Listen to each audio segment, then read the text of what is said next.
Hoorah, Marines! I didn't hear you. Hoorah, Marines!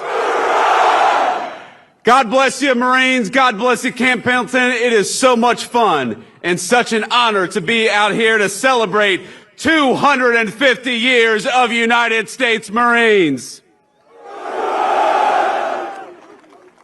Now, I gotta say, first of all, thank you to so many of the fine people who are here today who make this incredible event happen and who every day make our military the finest fighting force anywhere in the world. First of all, our great Secretary of War, Pete Hegseth, who gave a hell of a speech, if I might say so. Pete, where are you at?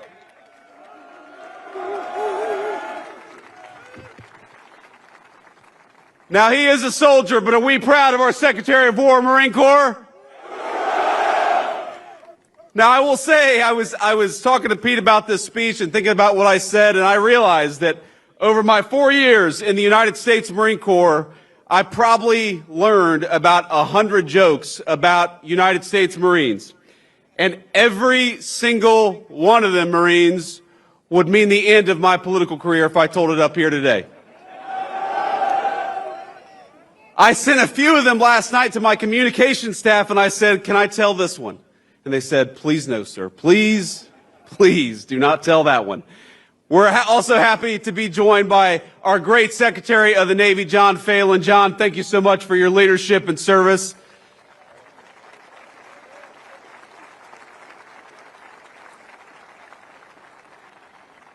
I got to give a shout out to my beautiful wife, our great Second Lady, Usha Vance, with the Marine Corps hat.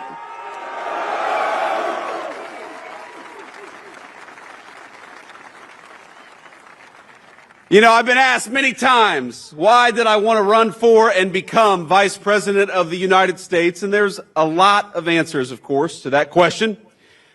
I wanted to serve our wonderful Commander-in-Chief, President Donald J. Trump, and I know we're proud of him. And of course, I wanted to serve the American people and make their lives better, but really, deep down, I wanted the Commandant of the Marine Corps to have to salute a member of the E4 Mafia, and now he has to.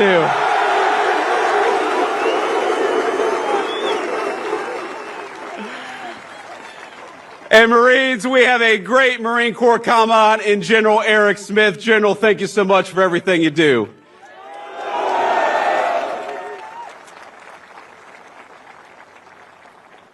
We got General Daniel Taylor. Where is General Daniel Taylor?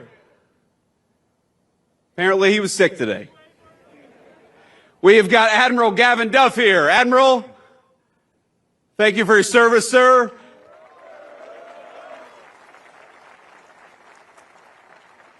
We have got Colonel John Caldwell and General Michael Nakanizi. Did I pronounce that right, General? There we go. I did okay. I'm the Vice President, so you can't tell me I'm wrong. And of course, Marines, I bring greetings today from our Commander-in-Chief, Donald J. Trump, and he wanted me to tell each and every single one of you that he's proud of you, that he loves you, and that despite the Schumer shutdown, he is going to do everything he can to make sure you get paid exactly as you deserve.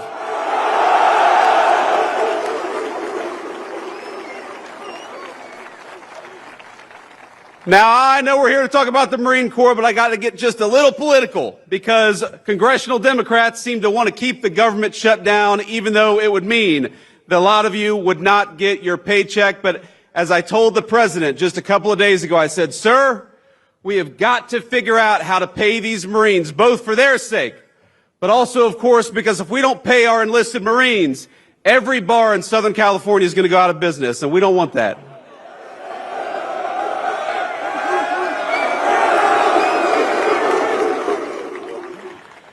Now, I've also got to give a special shout out to the incredible display that we saw earlier today. It made my heart sing as your Vice President, and it was a testament to the Corps' strength and unbeatable power. It reminded me why I am so proud to have worn the uniform, to be one among your ranks, and to be the very first Vice President to have been a United States Marine.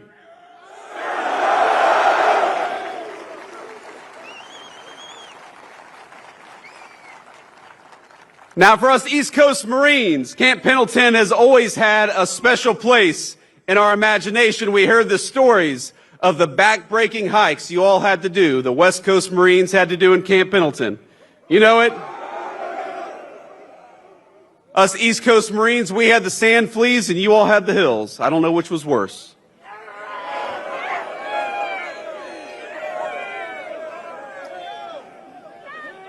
These guys behind me have opinions. So let's give some credit to the amazing Marine units who pulled this off. First of all, to the incredible Marines of this base and the Marine Corps Forces West who put on this display. Let's give a round of applause to the incredible job they did.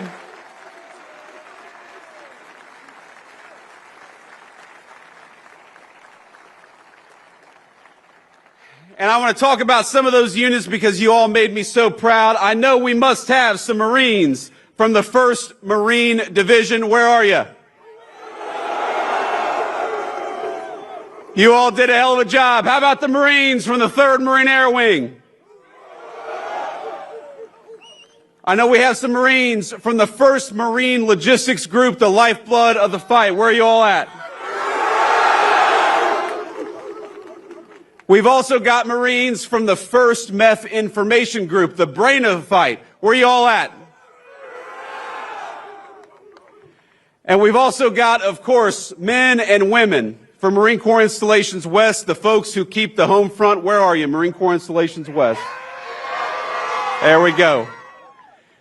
Now, I know you all know we cannot leave out our brothers and sisters of the seas, so we're proud to have all the sailors of the Navy's 3rd Fleet here to celebrate 250 years of Marines. Thank you.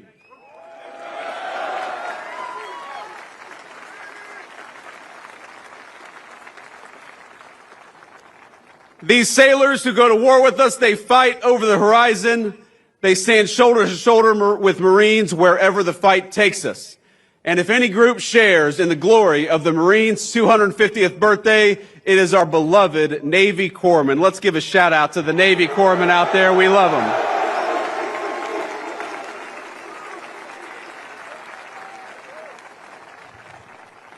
And I know every Marine has had the story of walking into a corpsman's office, barely alive, suffering the most severe illness you've suffered in your entire life, and they'll say, just go home, hydrate, and take 2 Motrin, and it'll work out just fine. So thank you to the corpsmen for taking care of us, but also toughening us up.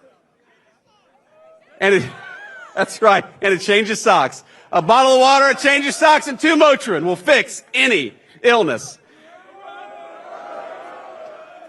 So we are grateful, Marines, to be graced with the presence of some very special guests, people whose very lives contribute to the incredible Marine Corps legacy. Earlier, we all heard from Sergeant Dakota Meyer, who received the Medal of Honor in 2011 for extraordinary heroism in 2009. Are we proud of Sergeant Dakota Meyer? Yes, we are.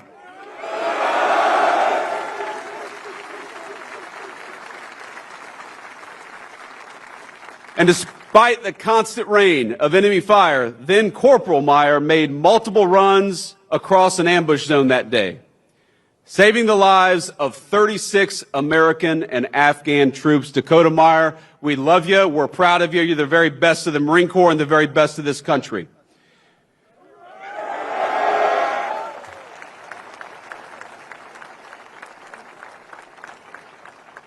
We are also honored to be joined by American hero Charles Cram, who was a Navy corpsman attached to the 5th Marine Division when it landed at Iwo Jima.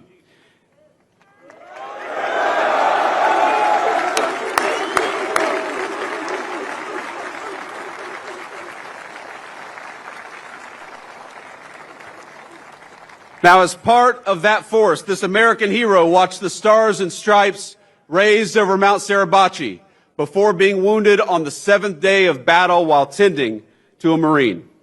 For his valor, he was awarded the Silver Star, the Bronze Star, and the Purple Heart. Sir, we love you. Thank you for your service.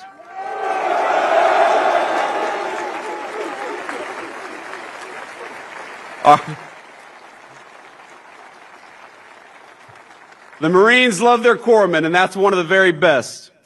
Another living legend we have with us today is Elmer Royce Williams, a naval aviator who, while on combat patrol in the Korean War, suddenly found himself up against 7 Soviet MiGs. Sir, thank you so much. God bless you, and thank you.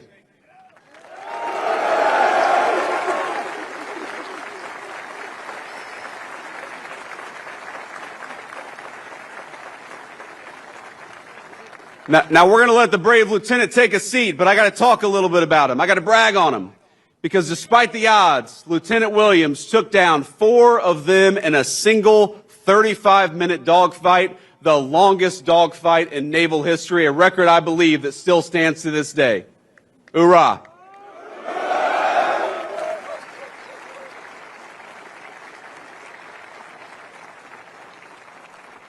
Now, not only did he take 4 MiGs down, he demolished the MiG's reputation as an unbeatable aircraft and secured his place among the legends of American military aviation. And if you notice, we just talked about a great Marine in ground combat, a great Marine in aviation combat, and a great Marine, or I should say a great Navy corpsman who helps out our Marines. In other words, Marines can kick ass in every theater of combat, and we do it every single day.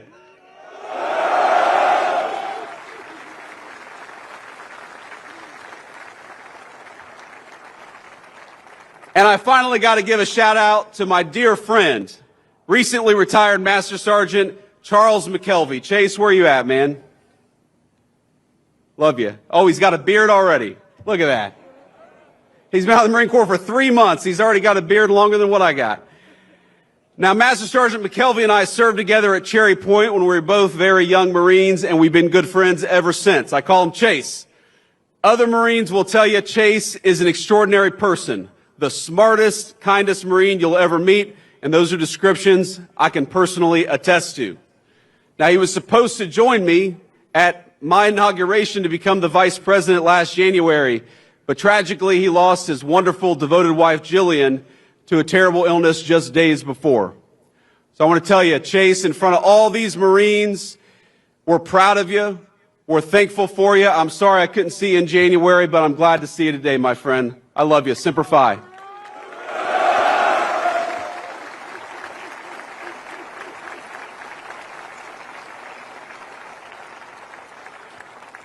And finally, we are grateful to have all of you, whatever your rank, whatever your station in the Marine Corps, here at Camp Pendleton to commemorate this incredible 250th anniversary of our beloved Marine Corps.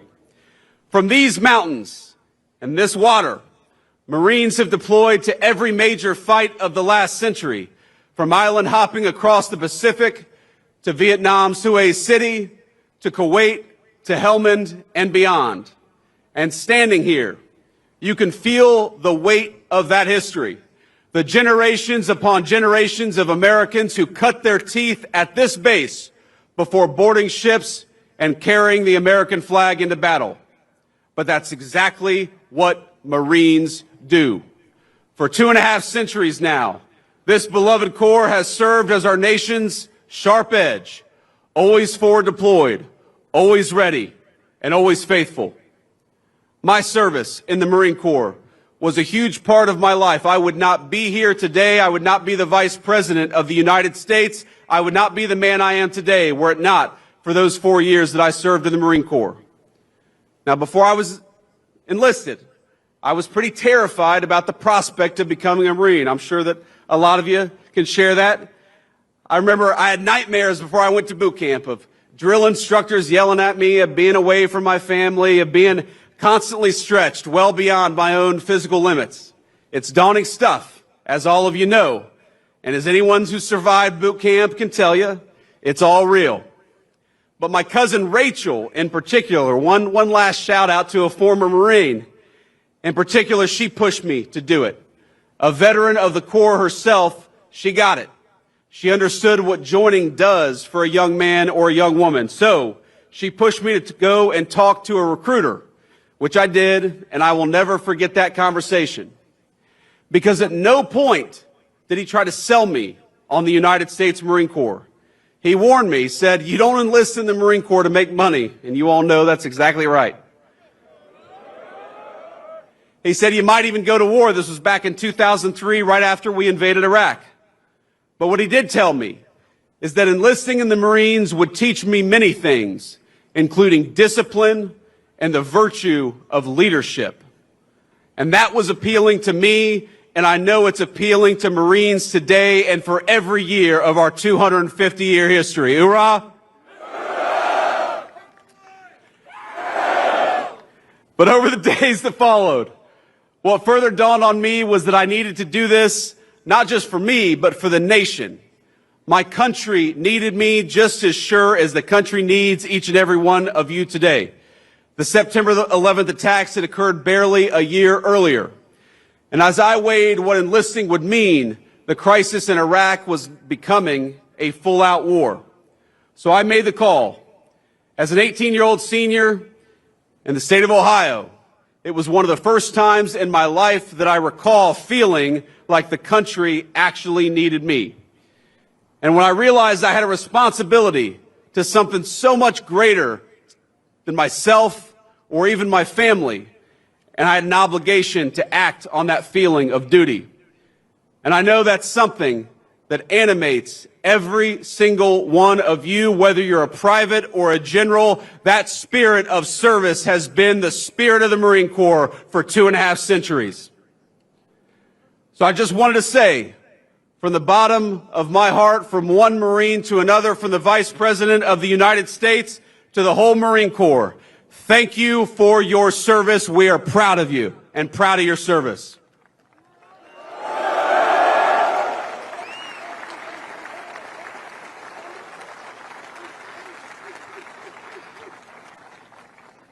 And I'm here today because I want to talk a little bit about the great Marine Corps tradition, 250 years of it.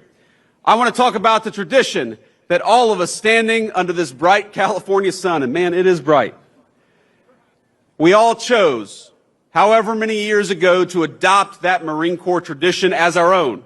A tradition in that just 3 short weeks will reach its 250th year. Now, as many of you in this audience know, the Corps found its origins in the autumn of 1775. And a venue may be familiar to you, a bar in Philadelphia called Tun Tavern. The very first bar in the United States of America that would come to regret serving United States Marines. So here we are in Tun Tavern almost 250 years ago. And what we did in that moment was we answered the call of service. Because even before we had a Declaration of Independence, the Continental Congress organized an army and a navy to fight the British, but they recognized they needed something a little bit extra. They needed a force that could fight just as comfortably on land as it could on sea, that was able to move fast, strike hard, and hold its ground. So on November 10th, 1775, Congress resolved to raise 2 battalions of Continental Marines. Captain Samuel Nicholas established that first recruitment drive at Tun Tavern in Philadelphia in search of a few good men. He was seeking young, able-bodied citizens, men who relished the opportunity to fight tyrants, yes, but more importantly, who were eager to answer that first call of duty of a young nation. Just a few months later, Captain Nicholas was personally leading those Marines in a daring raid on New Providence, receiving British forts and supplies in the Bahamas. And 2 short years later, the Marines joined forces with the legendary John Paul Jones, the father of the American Navy, beginning a great tradition that has survived the entire term of our Marine Corps, that when the Marines and the Navy go to war together, they always fight well and they always win.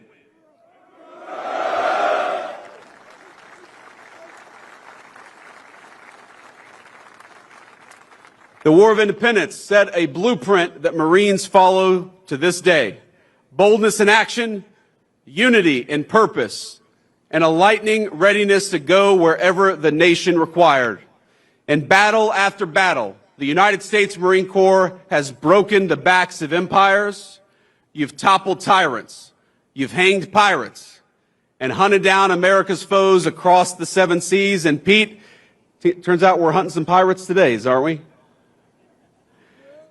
From Tripoli to the halls of Montezuma, from Bella Wood to Iwo Jima, and from Chosin Reservoir to Khe Sanh, we Marines have repeatedly earned our reputation as the first to fight and the last to leave. And as all of you know, that legacy only grew stronger after 9/11. Within weeks after the attack, the 15th Marine Expeditionary Unit, the 15th MEU, already forward deployed on September the 11th, helped launch the most ambitious amphibious assault in the history of the United States of America. And that's just how Marines are wired. No matter where, no matter when, the Corps will always uphold its reputation for discipline and for unshakable focus. Now, I always think back to what Army Major General Frank Lowe had to say this about the Corps in 1952. The safest place in Korea was right behind a platoon of Marines. Lord, how they could fight, and what a great testament to the United States Marine Corps.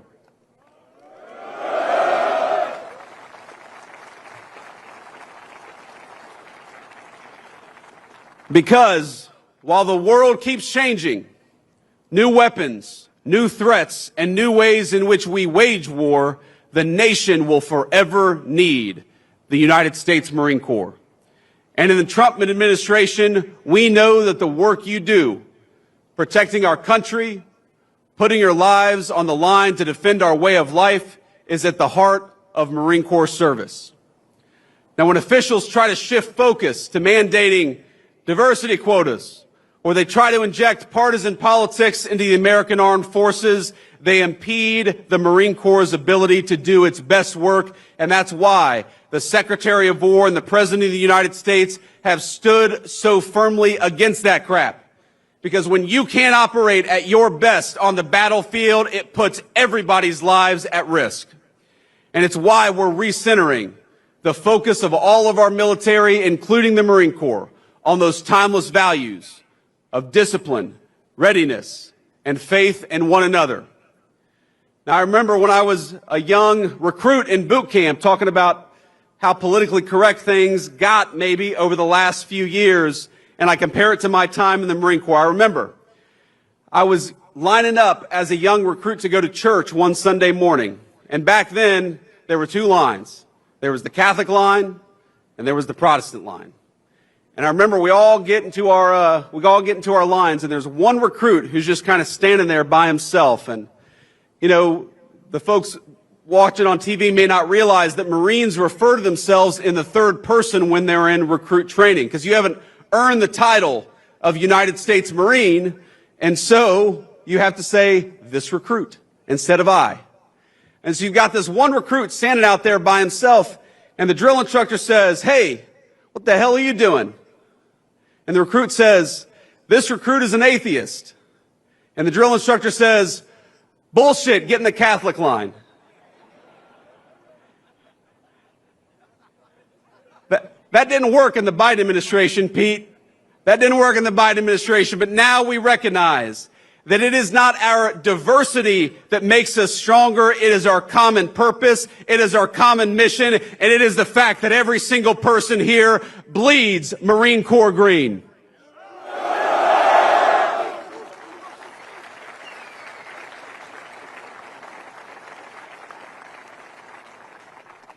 And I think that all of you should realize that from the President of the United States on down, this government is proud of you. It's proud of the tradition of the Marine Corps, and it's proud of the fact that that great tradition has custodians in each and every single person here, each and every single Marine who is serving today. And I hope that the proud Marine Corps tradition, you heard Pete talk about this, Chesty Puller, Dan Daly, John Basilone, all of these great Marine Corps heroes, they should inspire you through their action to be the very best Marine in the future that you can be. Now, I remember so many people who made my Marine Corps journey and made the country better in the process. I remember a gunnery sergeant who saved me from financial ruin. I was a young Lance Corporal, and I was going to go to an off-base car dealership and buy a used car with a low dealer-provided interest rate of 22%.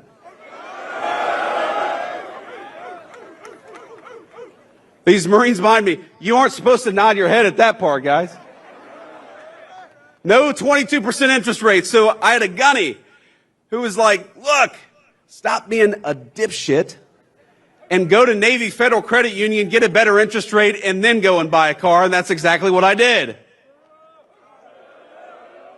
I remember that gunny, and I remember a young Marine who was younger than I was. Chase knows who I'm talking about, a Puerto Rican Marine who grew up in New York City. You too, huh? A man I thought I had nothing in common with, but who I learned bled Marine Corps green just like I did, and who came to my inauguration as Vice President of the United States. I remember a Marine I served with, a guy whose political beliefs you might call far left, but despite the craziness of our politics today, remains one of my best friends and is a man I would trust with my life. I remember the Marines raising the flag over Iwo Jima, etching in American memory the importance of respecting and honoring our beautiful national symbol. I remember all my friends from the Marines, men and women, some of whom retired and some of whom made the Marine Corps proud in the civilian world. I remember General Chuck Krulak, who I met at my cousin's boot camp graduation. He was the 31st Commandant of the Marine Corps, and I was probably 14 years old, and I was taller than he was. But he was tough as nails. I met him as Vice President, by the way, just a few months ago. He's still very short, and he's still tough as nails, and he still loves the Marine Corps as much as he did on his first day of service. Now, he had a phrase, I'm sure you guys have heard it. He said that the most important thing the Marine Corps does for this nation is to win battles and to make United States Marines. Today, we remember a fallen Marine from the 3rd Marine Air Wing who died not far from here on a training mission. He died so recently, as a matter of fact, I can't even say his name publicly, but I want all of us to know and send a message to his family that we remember them and we know that his Marine Corps service was not in vain. Let's give a new hoorah for that fallen Marine.